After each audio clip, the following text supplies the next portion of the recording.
Halo anak-anak semuanya, selamat pagi. Selamat beraktivitas, Tuhan Yesus memberkati.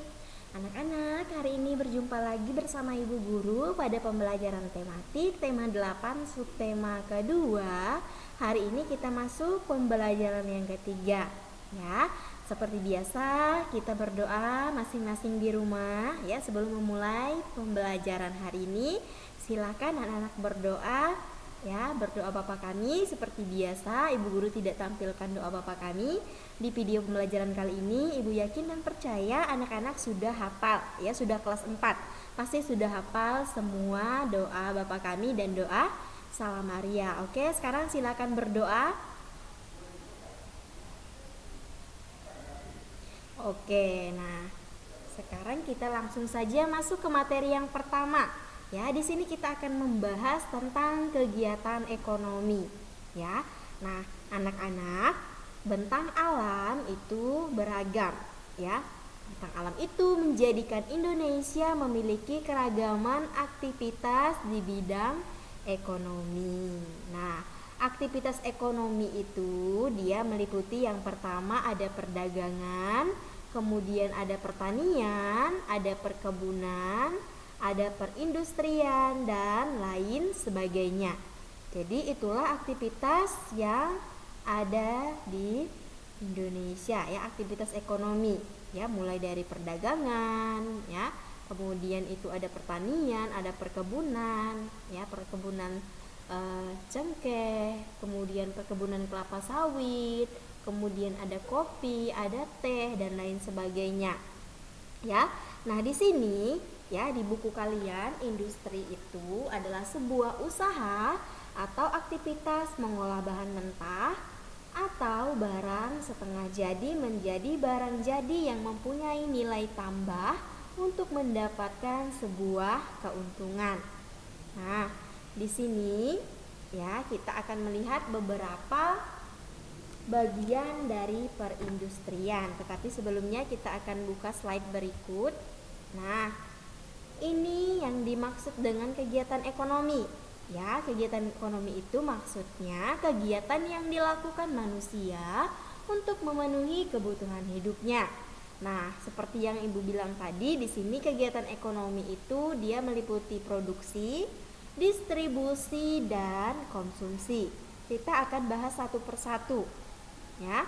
Nah, di sini yang pertama itu adalah produksi. Nah, produksi itu adalah kegiatan menghasilkan atau menambah nilai guna dari barang atau jasa. Nah, contohnya itu seperti petani mengelola sawah untuk menghasilkan padi. Nah, itu pelakunya disebut sebagai produsen. Ya, ini produksi. Kemudian yang kedua itu adalah distribusi.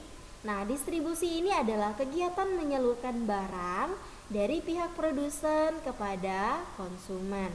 Nah, contohnya toko membeli beras dari petani dan menjualnya ke konsumen.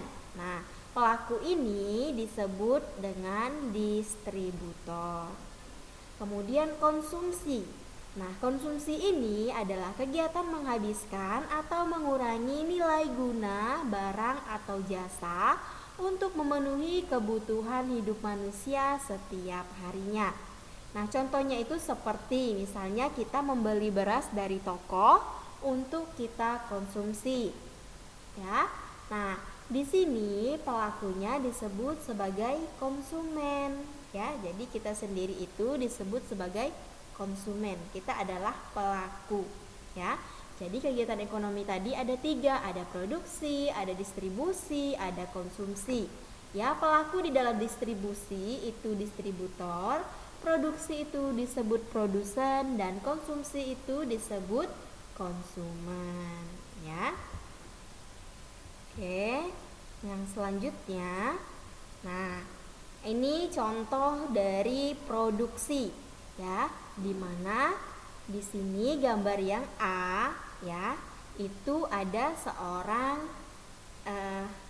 anak atau seorang ibu yang sedang memetik atau panen di kebun teh. Nah, ini termasuk produksi ya. Nah, ini cara pengolahannya dan ini adalah produk yang sudah jadi. Dari bahan mentah itu menjadi bahan yang sudah jadi. Dan ini adalah proses distribusinya, ya. Nah, ini dipasarkan, ya, dijual kepada toko-toko. Kemudian, nah, dari toko-toko ini tadi dia menjual ke konsumen sampai kepada tahap konsumsi. Nah, ini adalah tahap-tahapnya, ya. Mulai dari produksi sampailah kepada distribusi, dan yang terakhir itu sampailah kepada konsumen atau bagian konsumsi, yaitu kita sendiri. Jadi ini adalah tahap dalam kegiatan ekonomi dari produksi, distribusi sampai konsumsi. Oke. Nah, ini adalah contoh, ya. Di situ ada di halaman 53, perindustrian itu berdasarkan besarnya proses produksi dibedakan menjadi 3 bagian. Yang pertama itu ada industri kecil, industri menengah, dan industri besar. Nah, industri kecil itu anak-anak maksudnya kegiatan industri dalam skala yang terbatas. Misalnya industri rumah tangga. Nah, contohnya itu seperti rumah batik, kemudian pembuatan makanan ringan. Nah, seperti yang ada pada gambar ini adalah pembuatan kue-kue yang dilakukan oleh ibu-ibu, ya, bersama dengan tenaga kerja yang lain. Kemudian ini adalah proses pembuatan batik, ya, itu ada di rumah-rumah, ya, itu industri kecil. Nah, kemudian yang kedua itu adalah industri menengah. Nah, industri menengah itu adalah kegiatan industri yang tenaga kerjanya itu lebih banyak dari industri kecil dan juga sudah menggunakan teknologi yang digunakan dalam industri. Itu sudah melibatkan mesin-mesin dalam jumlah yang terbatas. Nah, contohnya itu seperti yang ada pada kedua gambar ini.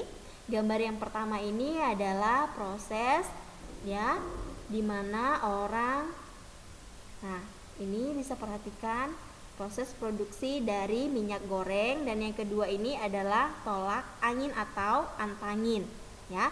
Nah, ini semua sudah menggunakan tenaga mesin dan orang-orang atau pekerjaannya itu lebih dari 10 orang. Artinya sudah sampai ratusan, ya, orang yang bekerja di bagian industri menengah ini.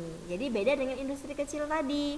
Kalau industri kecil itu dia hanya beberapa orang saja yang bekerja, ya. Kalau ini dia sudah sampai ratusan karyawan atau ratusan pekerja, ya. Ini industri menengah. Nah, kemudian ada yang disebut dengan industri besar.